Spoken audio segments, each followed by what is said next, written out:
Right now the Hindu పత్రిక clipping ఒకటి మీరు సోషల్ మీడియా చూసే ఉంటారు. బాగా వైరల్ అవుతోంది. అంటే 59 ఏళ్ల క్రితం నాడు ఉన్నటువంటి ఆ క్లిప్పింగు అప్పుడు ప్రధాని ఇందిరాగాంధీ, మళ్ళీ ఇప్పుడు ప్రధాని మోడీ భారతీయులకు చేసిన ఒకే ఒక రకమైన ఈ విన్నపమే దానికి ప్రధాన కారణం మ్యామ్. దీని ఎఫెక్ట్ ఎలా ఉండొచ్చు?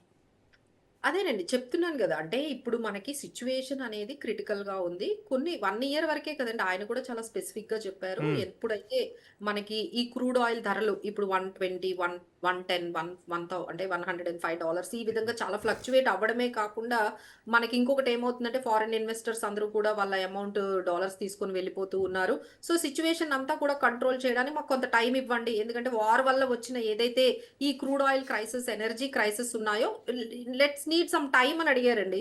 అంతేగాని ఫరెవర్ మీరెవరు బై చేయొద్దు, గోల్డ్ ఇంకెప్పటికి బై చేయొద్దని ఎవరు చెప్పలేదు. అయితే దేర్ వ అయితే దేర్ వాస్ మ్యామ్ అప్పట్లో గోల్డ్ కంట్రోల్ ఆర్డర్‌ను కూడా అమలుకు తీసుకొచ్చారని అవును. మనం విన్నాం. అవును. సో, అవును. ఇలాంటి సిట్యుయేషన్స్ మళ్ళీ ఏమైనా వస్తాయంటారా? నిజంగా అలాంటి ఎవ్రీవన్ ఈజ్ అసలు అంతవరకు ఎళ్ళక్కర్లేదండి. అసలు క్రూడ్ ఆయిల్ ఒక పెట్రోల్ ప్రైస్ ఆఫ్ రూ. 5, రూ. 10 డీజిల్ పెంచారనుకోండి. That is also signalling a different ఎకానమీలో డెఫినెట్లీ అండి. సిట్యుయేషన్ ఇంకా అవును. కంట్రోల్‌లో లేదు అనేది ఇప్పుడు వేరే కంట్రీస్‌లో అయితే ఆల్రెడీ పెంచేసారండి. మీరు ఇంక్లూడింగ్ యూఎస్‌లో కూడా హ్మ్. అక్కడ గ్యాస్ పెరిగింది, పెట్రోల్ పెరిగింది. మన దగ్గర మాత్రము చాలా ఇప్పటి వరకు అంటే వార్ స్టార్ట్ అయిన దగ్గర నుంచి ప్రత్యేకంగా మనకి ఎక్కువగా ఈ పెట్రోల్ గాని, డీజిల్ గాని, గ్యాస్ గాని అంటే మన హుహు. కన్స్యూమర్ గ్యాస్ గాని ఏమీ పెరగలేదు. సో, అలాంటిది జరిగినా మనకి ఎఫెక్ట్ ఎక్కువే పడుతుంది కదండీ! ఇన్‌ఫ్లేషన్ భయంకరంగా పెరుగుతుంది. ఇన్‌ఫ్లేషన్ పెరిగిందంటే జీడీపీ గ్రోత్ తగ్గుతుంది. జీడీపీ గ్రోత్ తగ్గింది అంటే మళ్ళీ అన్‌ఎంప్లాయ్‌మెంట్ పెరుగుతుంది. యాక్టివిటీస్ అంటే ఇదంతా కూడా ఒక సైకిల్ అందరూ కూడా ఈ ఫైనాన్షియల్ సిస్టమ్‌ని అర్థం చేసుకోవాలి. ఇదంతా కూడా ఒకదాని మీద ఒకటి డిపెండ్ అవుతూ ఉంటుంది. మీకెప్పుడైతే ఇన్‌ఫ్లేషన్ పెరిగిందో మీరేమి బై చేయలేరు. హ్మ్. మీరేం బై చేయకపోతే కార్పొరేట్స్ అనేవి సేల్స్ జరగవు. కార్పొరేట్ సేల్స్ జరగకపోతే వాళ్ళు ఉన్న జాబ్స్ అన్నీ తీసేస్తారు గదండీ! అవును. సో, కొత్త జాబ్స్ రావు. ఉన్న జాబ్స్ అన్నీ పోతూ ఉంటాయి. సో, ఈ ఈ మొత్తం ఇందులో సఫర్ అయ్యేది మళ్ళీ మీరు నేనే కదా! అవునండి. అండ్ సో, మ్యామ్ ఎవ్రీవన్ ముఖ్యంగా హాస్ టు ఫారెక్స్ రిజర్వ్స్ అనేటువంటి ఆయుధం మన దగ్గర చాలా బలంగా ఉండాలి. అయితే ఇప్పుడు అవి చాలా డ్రాస్టిక్ చేంజ్ వస్తోంది. తగ్గిపోతుంది. చాలా అవును. వేగంగా తరుగుతున్నాయంటున్నారు. అవును. ఎట్లా ఏం అవును. చేయాలంటారు? అంటే మనం చేసే చిన్న ప్రతి పొదుపు కూడా చిన్నదైనా కూడా ఖచ్చితంగా దేశాన్ని కాపాడేటువంటి అవకాశం ఉంటుంది అనేది జనాలకు ఇంజెక్ట్ చేయడం ఒక్కటే మన ముందున్న కర్తవ్యం అంటారా? సో, ఆయన అంటే అందరూ ఓన్లీ గోల్డ్ దగ్గరకొచ్చే ఆగిపోతున్నారు కానీ, ఆయన ఇంకా చాలా విషయాలు చెప్పారు. మీరు అవును. హ్మ్. కొంచెం పెట్రోల్, డీజిల్ కన్జంప్షన్ తగ్గించుకోండి అంటే ఖర్చు మనకే తగ్గుతుంది కదండీ! అవును. మీరు హ్మ్. మెట్రో వెళ్లారు. ఓన్లీ కార్ కాకుండా మీరు మెట్రోలో వెళ్లారు అంటే ఖర్చు ఎవరికి తగ్గుతుంది? సేవింగ్ ఎవరికవుతుంది? మీకే అవుతుంది మనకే గదా! అవుతుంది. అవును. అవును. అలానే మీరు ట్రావెల్ చెయ్యొద్దు, ఫారెన్ ట్రావెల్ చేయొద్దు అంటే ఖర్చు ఎవరికి తగ్గుతుంది? అలాగే మన దేశ ఉత్పత్తులు మాత్రమే కొనండి. ఇలాంటి స్లోగన్స్ కొనండి. కూడా. హ్మ్. దీనివల్ల ఏమవుతుందంటే మన వాళ్ళకే జాబ్స్ అనేవి క్రియేట్ అవుతాయి కదండీ! ఇక్కడ మనం అవును. మేక్ ఇన్ ఇండియా అంటే మీరు ఎప్పుడైతే ఇండియన్ గూడ్స్ కొంటూ ఉంటారో, ప్రొడక్ట్స్ కొంటూ ఉంటారో వాళ్ళని చాలా ఎంకరేజ్ చేసినట్టు ఉంటుంది. చేసినట్టే. సో, అవును. వాళ్ళేం చేస్తారు?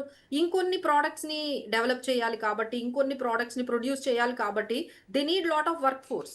సో, ఈ వర్క్ యెస్ అండి. ఫోర్స్ వల్ల మన వాళ్ళకి జాబ్స్ అనేవి క్రియేట్ అవుతాయి. సో, మీరు కొంచెం ఈ ఫారెన్ ప్రొడక్ట్స్ అంటే ఎస్పెషల్లీ మనం మార్నింగ్ నుంచి ఈవినింగ్ వరకు లేచేటప్పటికి చూసుకుంటే అన్నీ కూడా మనము చాలా వరకు మొబైల్స్ దగ్గర నుంచి ల్యాప్‌టాప్స్ గానీ, ఎలక్ట్రానిక్ ఐటెమ్స్ దగ్గర నుంచి షాంపూసు అవి కూడా మనము ఫారెన్ కంపెనీస్‌వే వాడుతూ ఉన్నారు. సో, ఇంపోర్టెడ్‌వన్నీ వాడకండి. సో, మన ఇండియన్ ఏవైతే ఉన్నాయో అది కూడా ఆయన పిలుపునిచ్చారండి. సో, అది కూడా మన మంచికే, మన పిల్లల భవిష్యత్తుకే వాళ్ళకి మంచి జాబ్స్ రావాలి, మంచి ఎంప్లాయ్‌మెంట్ ఉండాలి.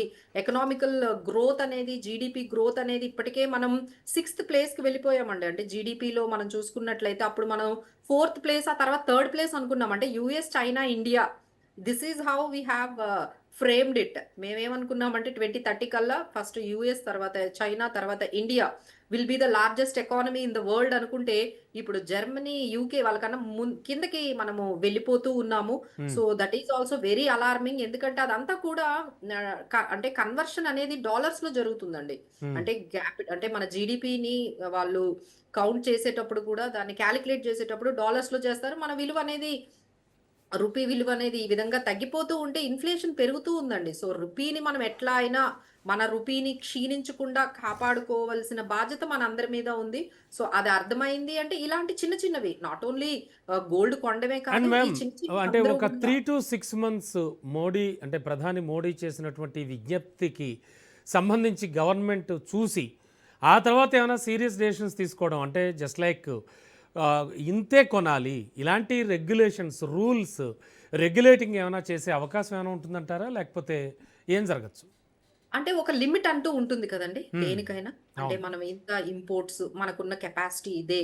మనము ఒక 700 టన్స్ 700 టన్స్ పర్ ఇయర్ అంటే చాలా ఎక్కువ కదండీ! అవునండి. అవును. యాహ్! సో, ఇది ఒక లిమిట్ అనేది మొన్న బ్యాంక్స్ కూడా ఒకసారి మీరు గమనిస్తే బ్యాంక్స్ కూడా వాళ్ళకి ఇన్‌స్ట్రక్షన్స్ పంపించారు. మీరు ఇంతకన్నా గోల్డ్ ఇంపోర్ట్ చేసుకోవద్దు అని. అలా మనకు కూడా అసలు మార్కెట్‌లోనే గోల్డ్ మనం ఇంతే తెచ్చుకోవాలి. హుహు. లేదు అంటే మీ ఇంట్లో ఇంతే ఉండాలి అనేది కానీ ఖచ్చితంగా లేకపోతే మీకున్న ఈ గోల్డ్‌ని మీరు ఖచ్చితంగా చూపించాలి అనే ఆ చిన్నవి తీసుకొచ్చిన I think we can be in the control. So, ఆ స్టేజ్‌కి వెళ్ళకుండా మనం ఉండాలి అనుకుంటే అంటే ఇక్కడ చెప్తోంది మీ పెళ్ళిళ్ళకి కొనొద్దని గానీ, మీ ట్రెడిషన్స్‌కి కొనొద్దని ఎవ్వరూ చెప్పట్లేదండి. అన్‌ఇంపార్టెంట్ అంటే అవసరం లేకుండా ఎవరైతే అట్‌లీస్ట్ వాళ్ళన్నా దీన్ని కొంచెం గమనించుకొని ఇప్పుడేముంది 1 ఇయర్ ఆగితే మళ్ళీ కొనుక్కోవచ్చు. ఈ క్రైసిస్ ఆగితే మళ్ళీ కొనుక్కోవచ్చు. జస్ట్ పోస్ట్‌పోన్ చేయమంటున్నారు. లేదు అంటే ఆగమంటున్నారు. ఈ 1 ఇయర్ వరకు గోల్డ్ బయింగ్ కెన్ వెయిట్. ఏవండీ వెయిట్ చేయలేమా? 1 అండ్ ఇయర్ అంటే బై వెయిట్ చేయగలమండి. అంటే నా ఉద్దేశ్యం ఏంటంటే, ఇలా అవసరం లేకుండా కొనుక్కునే వాళ్ళ సంఖ్య ఏ స్థాయిలో ఉందంటారు?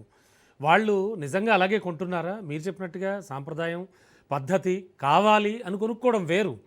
అవును. అలా కాకుండా అవసరం లేనిదే ఏదో ఒకసారి అలా షాపింగ్‌కెళ్ళి విండో షాపింగ్‌కెళ్ళి కొన్నవాళ్ళు కూడా ఉంటారు. మనం ఉంటారు. చూస్తున్నాం. అట్లాంటి వాళ్ళ సంఖ్య ఎక్కువుందంటారా మన దగ్గర? సో, మన దగ్గర ఎస్పెషల్లీ అండి ఉమెన్ హ్మ్. అయితే మాత్రం ఖచ్చితంగా కొంటున్నారు. అంటే నేనైతే ఆహ్, లే మెన్ ఎళ్లి షాప్‌కి వెళ్లి కొందాము అని ఉద్దేశంతో వెళ్ళేవాళ్ళు. అంటే వాళ్ళకెక్కువగా కార్‌లవి ఇష్టం ఉండొచ్చు. లేదు షేర్స్‌లో, స్టాక్స్‌లో లేకపోతే ఇంకేదైనా ఇన్వెస్ట్‌మెంట్‌లు, ప్లాట్‌లు ఇవన్నీ కూడా కొనుక్కునేది. లేదు అంటే ఏదైనా రియల్ ఎస్టేట్‌లో పెట్టడం. ఇదంతా కూడా it is but when it comes to the gold I think the most and majority decision buyers అందరూ కూడా వుమెనే ఉంటారు. సో, దే ఆర్ టేకింగ్ అంటే ద లీడ్. మహిళల్లోనే విపరీతమైన మార్పు రావాలి అంటారు. ఖచ్చితంగా అండి. ఎందుకంటే గోల్డ్ బై చేసేది వాళ్ళే కదండీ! ఇప్పుడు హ్మ్. అంటే మెన్ ఇనిషియేట్ తీసుకొని గోల్డ్ కొనుక్కునే వాళ్ళు ఎంతమంది ఉంటారండి? చాలా తక్కువ. Very less. అవును. అవును. చాలా తక్కువ. వాళ్ళు ఇనిషియేట్ తీసుకొని గోల్డ్ కొందాం అంటే అన్‌ఇంపార్టెంట్. నేను అంటోంది అన్‌ఇంపార్టెంట్. హ్మ్. ఇంట్లో ఏమి అవసరం లేకుండా మనం వెళ్లి గోల్డ్ కొనుక్కుందాం అనే మెన్ ఎంతమంది ఉంటారండి? Mostly very less. సో, ఇదంతా కూడా కొంచెం women has to take in a lead. ఇలాంటి టైంలో వుమెన్ కొంచెం లీడ్ తీసుకోవాలి. ఎందుకంటే మన ఎకానమీ సిట్యుయేషన్ అర్థం చేసుకోవాలి. ఒకవైపు ఫారెన్ రిజర్వ్స్ తగ్గిపోతున్నాయి. సో, ఈ రిజర్వ్స్‌తోనే మనము క్రూడ్ ఆయిల్‌ని మనము ఎల్‌పీజీ గ్యాస్‌ని తర్వాత ఫెర్టిలైజర్స్‌ని, yes ma'am. Edible yes. Oil వీటన్నిటిని మనం తెచ్చుకోవాలి. మనకది ఎక్కువగా ఇంపార్టెంట్ కాబట్టి వీళ్ళు అర్థం చేసుకోవాలి. ఏది ఇంపార్టెంట్ గోల్డ్ కొనుక్కోవడం ఇంపార్టెంటా? మనకి crude oil and diesel, petrol, gas, fertilisers ఇవి ఇంపార్టెంటా అనేది అందరూ అర్థం చేసుకుంటే యెస్ మ్యామ్. డన్. ఇమ్మీడియేట్‌గా వాళ్ళు అదేంటంటే కొంచెం ఈ అవునండి. టెక్నాలజీ ఈ పర్టిక్యులర్ ఎఫెక్ట్ తెలియక చాలా మంది కూడా చేస్తూ ఉండొచ్చు. Now because of the social media I think ఇప్పటికే ఈ మెసేజ్ అనేది అవును. ఎందుకు వద్దు అన్నారనే మెసేజ్ అయితే అందరి దగ్గరికి వెళ్ళే ఉంటుంది through social media. So, definitely the unimportant gold కొనేవాళ్ళైతే please do wait. Just postpone చేయండి. ఒక 1 మంత్ వరకు 1 we year. Have so many of 1 course. Year వరకు. సో, యెస్ అండి. మీకింకా చాలా ఆప్షన్స్ ఉన్నాయండి. సో, మీరు షూర్ మ్యామ్. Invest sure. చేసుకోవాలి యెస్. యెస్. అనుకుంటే there are SIPs, there are definitely. మనకి డెఫినెట్‌లీ.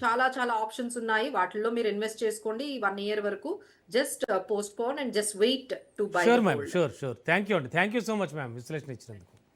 సో, ఇది ఇవాల్టి ప్రత్యేక విశ్లేషణ. చూస్తూనే ఉండండి రాజ్ న్యూస్.